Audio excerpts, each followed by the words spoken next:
Alors, pour calculer une durée, on va s'intéresser à ce problème ici. Donc, on a un tableau et qui nous montre que à Guénocha, on est à la gare, il y a un départ à 7h21 et donc de Guénocha et on arriverait à Hyrule à 7h42. Il y a un départ à Hyrule à 7h44 pour arriver à Azuria à 8h03, etc., etc.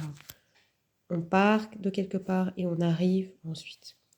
Combien de temps dure le voyage en train de Guénocha à Amiville? On cherche Guénocha, là, et on cherche Amiville, là.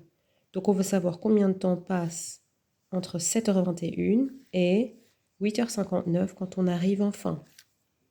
Combien de temps est passé entre 7h21 et 8h59?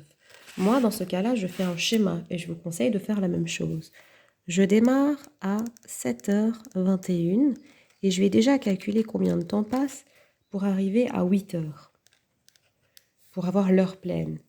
Donc, de 21 à 8h, il y a 9 minutes et j'arrive à 7h30. Donc là, déjà, je fais plus 9. Et ensuite, de 7h30 à 8h, j'ai 30 minutes. Donc, je sais que de là à là, j'ai 39 minutes. Là, déjà, on a 39 minutes. Mais, je vais aller au-delà de 8h, je vais arriver à 8h59. Et donc, de 8h à 8h59, il y a encore une fois 59 minutes.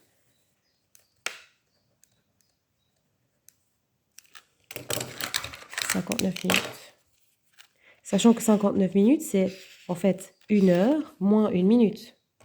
On est d'accord ou pas?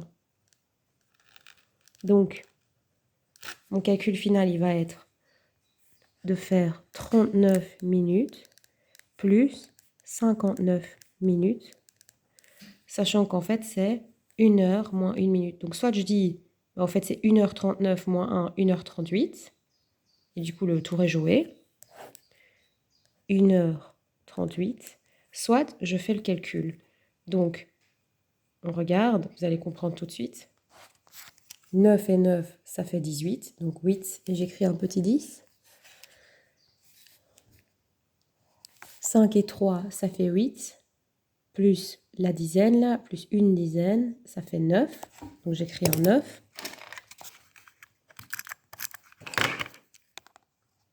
Ok, et 98 minutes.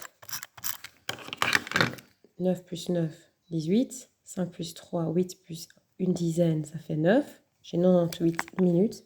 Et dans 98 minutes, il y a quoi? Il y a les 60 minutes qui correspondent à 1 heure. Et il y a 38 minutes restantes. Ça fait 1 heure et 38 minutes.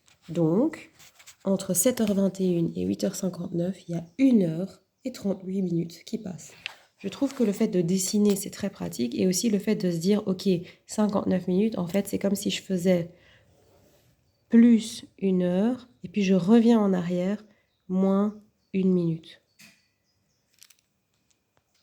Ici, on a un autre exemple. Donc, j'ai un navire qui part d'Anvers le 22 mars à 17h34 et qui arrive à Oslo le 25 mars à 6h28.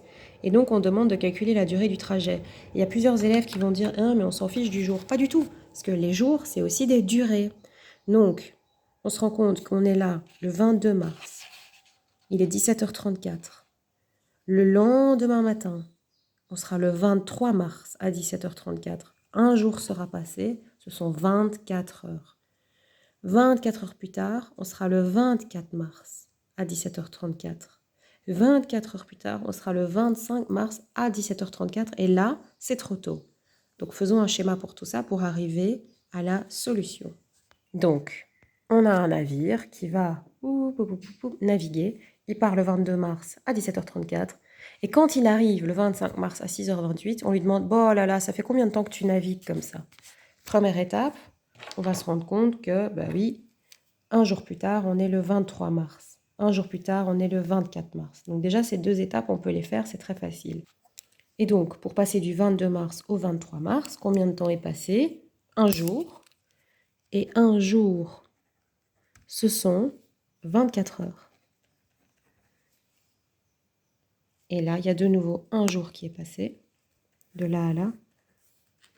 Un jour. Et donc, ce sont 24 heures. Sauf que là, on ne peut pas de nouveau aussi facilement faire ça, parce qu'en fait, là, vous allez vite vous rendre compte que on n'est pas 24 heures plus tard. En fait, on s'arrête le matin. Il faut se dire qu'en fait, de 17h34 jusqu'à minuit, il navigue, et puis encore de minuit jusqu'à 6h28 au matin. Et c'est fini. Donc on va schématiser ça. Parce que là, on sait déjà qu'on a 2 fois 24 heures. On a 48 heures de là à là. Déjà 48 heures. Et on va s'intéresser à ce petit bout maintenant. Alors, déjà, on va essayer de voir comment on peut arriver à minuit. Donc de 17h34 à minuit. Allons déjà jusqu'à l'heure pleine, donc jusqu'à 18h. Pour arriver à 18h, il faut rajouter combien de temps? Il faut rajouter 6 minutes, il sera 40, plus 20, ça fait 60, donc 26 minutes. De là à là, on rajoute 26 minutes.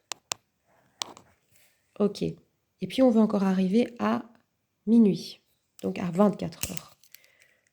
Pour arriver à 24 heures, de 18 à 24, il y a combien d'heures? 6 heures, exactement. Donc de là à là, 6 heures. Et puis, de 24 heures, donc de minuit, il est minuit. Et de minuit à 6h28, il y a 6h28 qui passent. C'est quand même très facile. 6h28. Donc en tout, on a eu 26 minutes, 6 heures et 6h28. Donc on va additionner tout ça.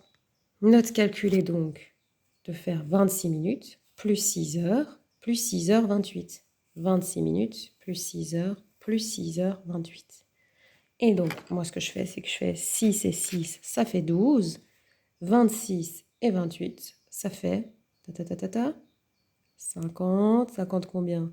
54 minutes. Eh oui, vu que 26 plus 8, ça fait déjà 34, plus 20, ça fait 54.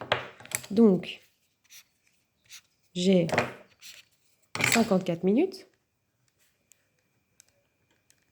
et j'ai 12 heures. Donc, de 17h34 le 24 mars à 6h28 le 25 mars, il y a 12 heures et 54 minutes qui passent. Et j'avais déjà eu 48 heures. Donc cette petite partie-là, je la rajoute. Ce sont 12 heures et 54 minutes. Et donc si on vous demande combien de temps il met en fait, combien de temps ils mettent, alors soit vous dites 2 jours, 12 heures et 54 minutes, ou vous dites le nombre d'heures ensemble, 60 heures, 54 minutes. Donc moi, je trouve que c'est joli de dire 2 jours, 12 heures et 54 minutes. Alors maintenant, on veut calculer un prix. Donc, j'ai un chocolat. Je sais qu'il coûte 13,60 € le kilo. J'ai 250 grammes de chocolat. Combien ça va me coûter? Alors, je peux de nouveau noter plein de choses dans ma zone de travail ou sur ma feuille de brouillon. Si je n'ai pas de zone de travail, j'utilise ma feuille de brouillon. Alors, on y va. Moi, j'ai 250 grammes, mais je ne connais pas le prix. Par contre, je connais le prix pour 1 kilo. 1 kilo, c'est combien de grammes? C'est 1000 grammes. Ok. Donc là, j'ai 250 grammes.